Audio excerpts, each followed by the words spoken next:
G'day guys. Still getting people ask me if I do modifications and if I have a website. So there it is. I'm just going to leave that there for a little bit. I'm going to shut the door over here. Yes, it's school holidays, and what does that mean? Lots of background noise. Anyway, there's a common problem with all the GPs, GPXs, SDs, anything I left out? No, all the detectors from SD 2000 all the way through all the models over the years up until the 5000. So anyway, that's enough of that sitting there.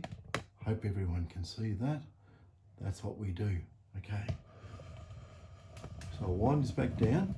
And I'll show you what happens. I've got this 45 that's come in, and the fellow wants some upgrades and so forth on it.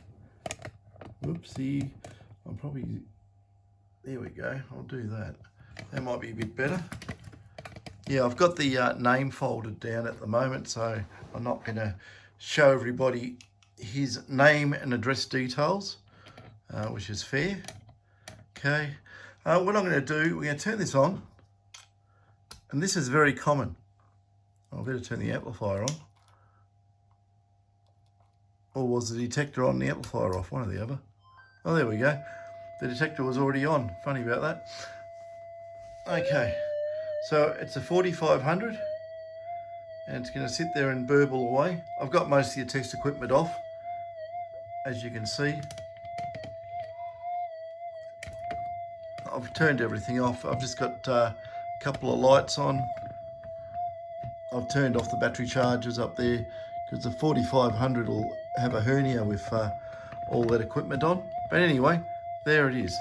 Now, you can do this yourself. This is going to be an easy thing. Well, I'll show you. I've sort of got the camera in front of the detector, and between me and the detector on a tripod, so it just makes it awkward. So anyway, if we get the coil connector here, you probably had this happen to yourself, that if you give it a, you give it a wobble,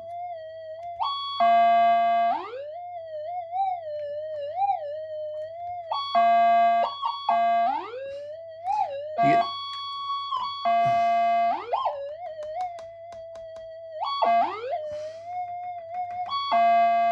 okay, that happens, okay? And you go, what the hell's causing that? And you touch the cable, and it goes crazy, okay? First of all, anyone can fix this. I had that nice and tight, and it still did it. There's nothing wrong with this one. I replace these ends every so often because that coil of mine is going on, off, and it just takes these out, takes all the gold plating off. So, okay, first thing we do, we get onto the detector. You can use something like this. This is, it's a Torx 10, size 10 for memory. Now, the way I usually do it, rather than modifying hand tools and using hand tools like that, I have this, and I have it on my drill. This is it's got a clutch system, so I can adjust it so it's not going to strip or do any nasty. So, you know, it's pretty well sitting in a magnetic coupler. It's a bit loose, but it works. But for this, get a Torx 10. Okay, and we get onto the screw there, and we just undo the 6 screws. I made this a lot easier because I've already taken some out, because taking out 1 or 2 screws is exactly the same as taking out a whole heap of screws. So I'll just put 2 in there and take 2 out. Okay, this is an older detector, so when you lift it up, don't go wrench it up in the air like a madman. have a look in there. This is, see, it's an old one. It's got the this black strip holder here. Okay, the way you get this out, sometimes, and probably on all these, I have a little bit of glue here, gluing the black bit to the bottom black bit. You can just see the metallization there if you're lucky. That's all the top part, and here is the bottom part. The trick to these is gently, can I show? Can I show? Finger on top, thumb there. Grab the whole thing like this and very gently and consistently pull it upwards, and that will pop out, okay? The newer ones just have the strip without the black thing, and you do the same thing. If it's held very tightly with glue, the hot melt glue, give it a spray of isopropyl alcohol and just wiggle it back and forth, and it'll break the seal and it will come out. Don't bend that mylar thing. Don't bend this sharp angles or anything like that. You'll wreck it. Don't crush it around here. It will break the connections. So the way I did that's fine. It's perfect. No big deal. Okay, we get our detector. Okay, and like so, lay it down. The board may slide forward like so. I'll just drop this camera down a bit. The board may want to slide. It will stop because it's got a mylar connector on the other end, but don't wrench it. You can slide a little bit, that much out, just past the two input MOSFETs there or something of that nature. Not critical. But this is the interesting bit. Now, I've got to wiggle around here, get beside the tripod to do this, else I won't be able to do it. Get yourself, well, I know what the problem is already. I've seen so many of these. Get yourself a screwdriver, flat blade, something like that, a beefy thing, okay? So you get an idea of my hand size, how big it is. This is a hardened one, well, Chinese hardened, sort of hardened. You don't want a soft blade to do this. You want something with a bit of meat on it. Now, I'm trying to find my yellow handle pliers, which are over here. Now, you might think this is absolutely butchery, but it's not. Trust me on this. Where the problem is,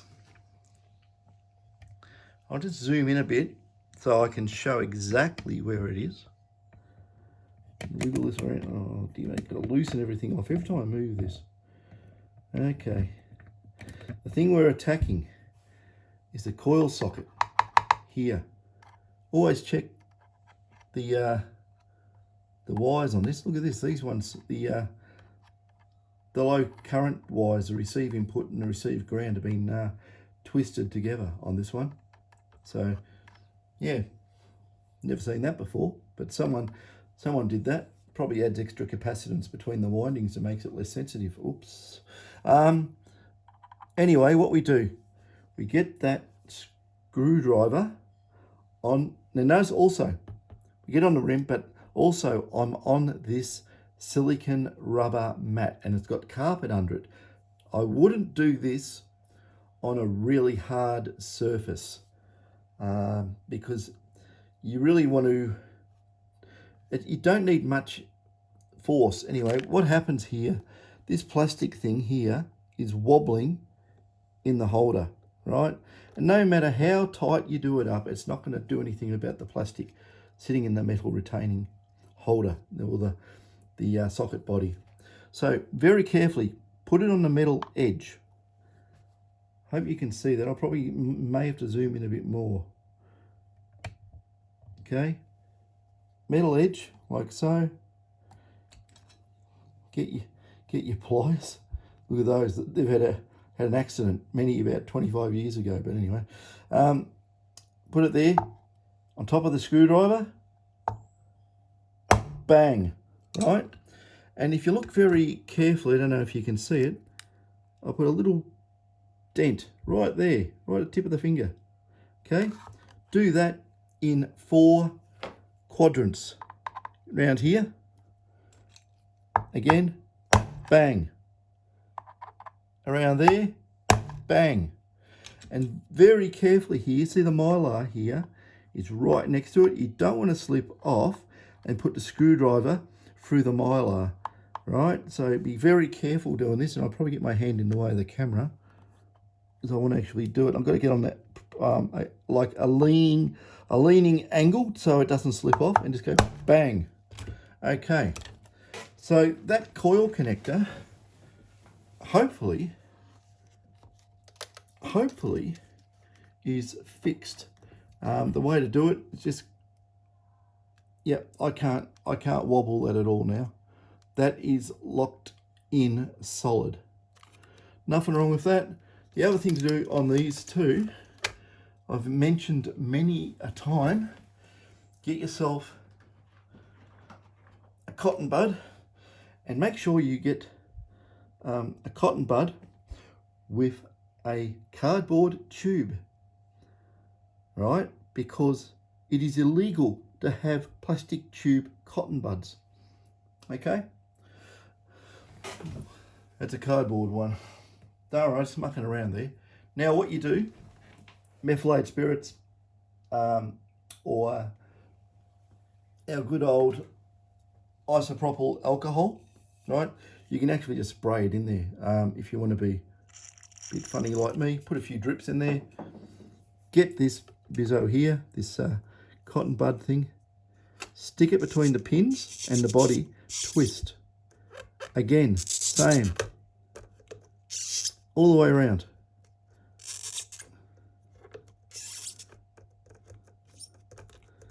And just give it a good rub on the pins.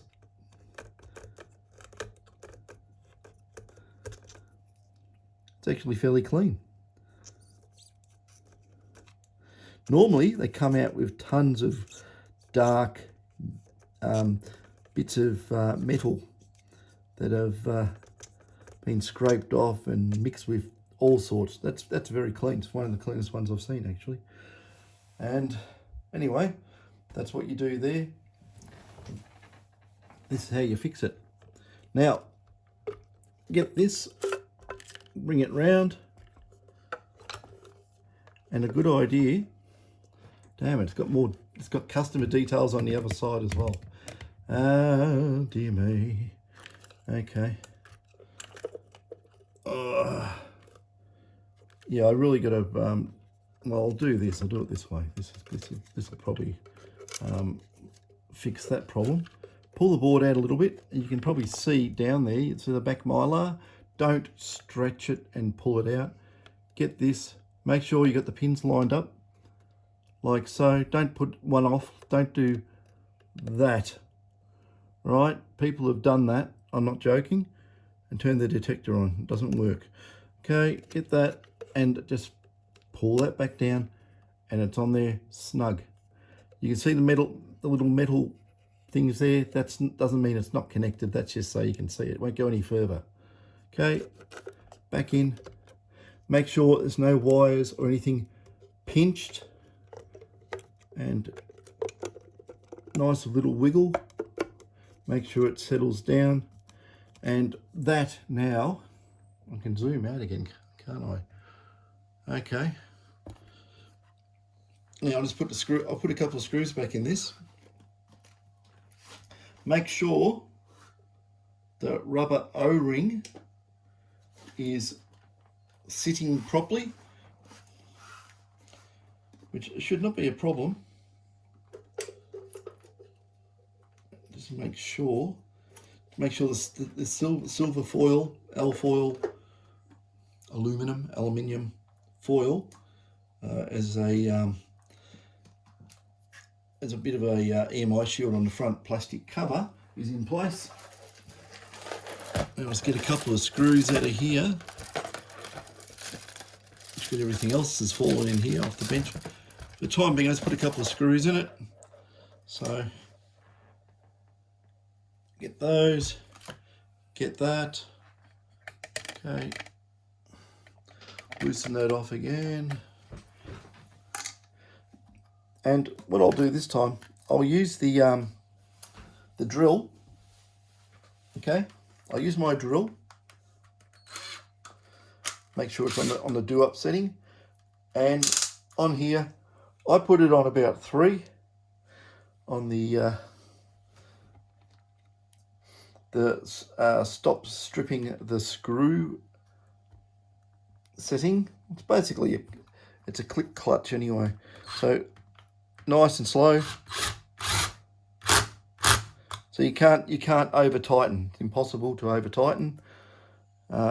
Different drills with that clutch will have different torque. So test it first. Always test. Don't just go in. So what we'll do, I'll just put 2 screws back in there. Okay, we'll get this power. You can't, can you? The power one never usually is a problem, because even if it comes loose, it won't make noise. But what happens on the power one, because the nut and the backing is on plastic, it squashes over time. It just squashes in with pressure, and it becomes loose like that. And when it becomes loose, it destroys the mylar strip at the back on the power side. So be aware of that. We don't want that happening. Anyway, we see if we've got some, turn that on. Not the detector yet. I've got the connector for the coil. Let's stick him on. Okay. He's on. Turn him on. Hopefully it works.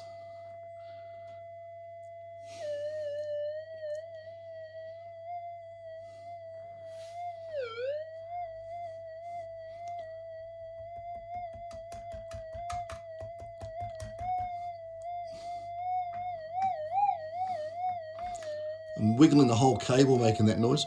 So there you go, cured, fixed. And that is a big, big problem that many people have. It makes noise. It can wobble. It wobbles back in from the plug. Well, the plug is actually a socket, and the socket's actually a plug because it's got pins on it. Okay, so the coil plug is female. Work that one out. And the socket is male. But anyway, that's how it is.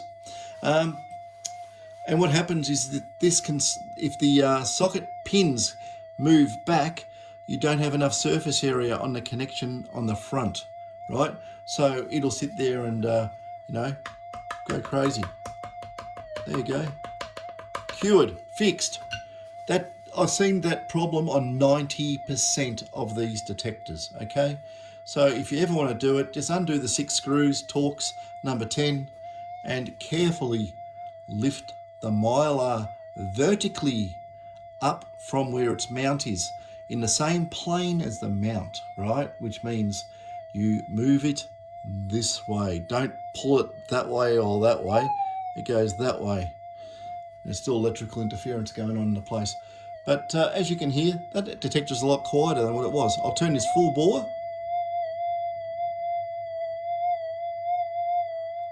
It's burbling away, but I think it's a little bit quieter. So who knows? Anyway, you can do that on any of the SDs, GPs, GPX series detectors. I haven't actually studied the connectors on the later detectors. I don't think you can do that on a 7000. You probably cause damage because of the way it's all set up. And can you do it on a 6? No, you can't do it on a 6 either because it depends. I'm looking at the connector. It's a very different type of connector, and if you damage it, well, you can't go down to the local electronics shop and buy a new one for $5, okay? Because it's got so many damn wires. It looks like it's custom made on the later detectors. But that's just quick and easy, simple fix. And get rid of, a lot of the noises you get out in the field. You go through trees and it catches and snags and wiggles and carries on. The detectors go, ah, ah. Well, it's something like that anyway. It depends where your tone's set. And hopefully it's not set to the same as my voice doing that. But that's how you fix that problem. Just flat blade screwdriver and give it a bit of a smack. And give you an idea of the pressure I was doing with the screwdriver. I never showed that, did I? Give an idea of how hard to hit it, right? Just if you can watch this. Hopefully we don't have frame jumps and things that make it look faster than it is, but it's just like that. Not whack, just like that. And it just pinch the metal over the plastic. It's easy. 100% certified, will work, not a problem. Just don't beat the crap out of it, because then you'll have a problem. But just 4 whacks, grab or stick your finger on the pins in the detector, make sure the detector's not on. Doesn't make any difference. But just wiggle it and just see if it stays still. If it stays still, you fixed it. Anyway, I thought I'd just throw that in because it's just cropped up. Catches.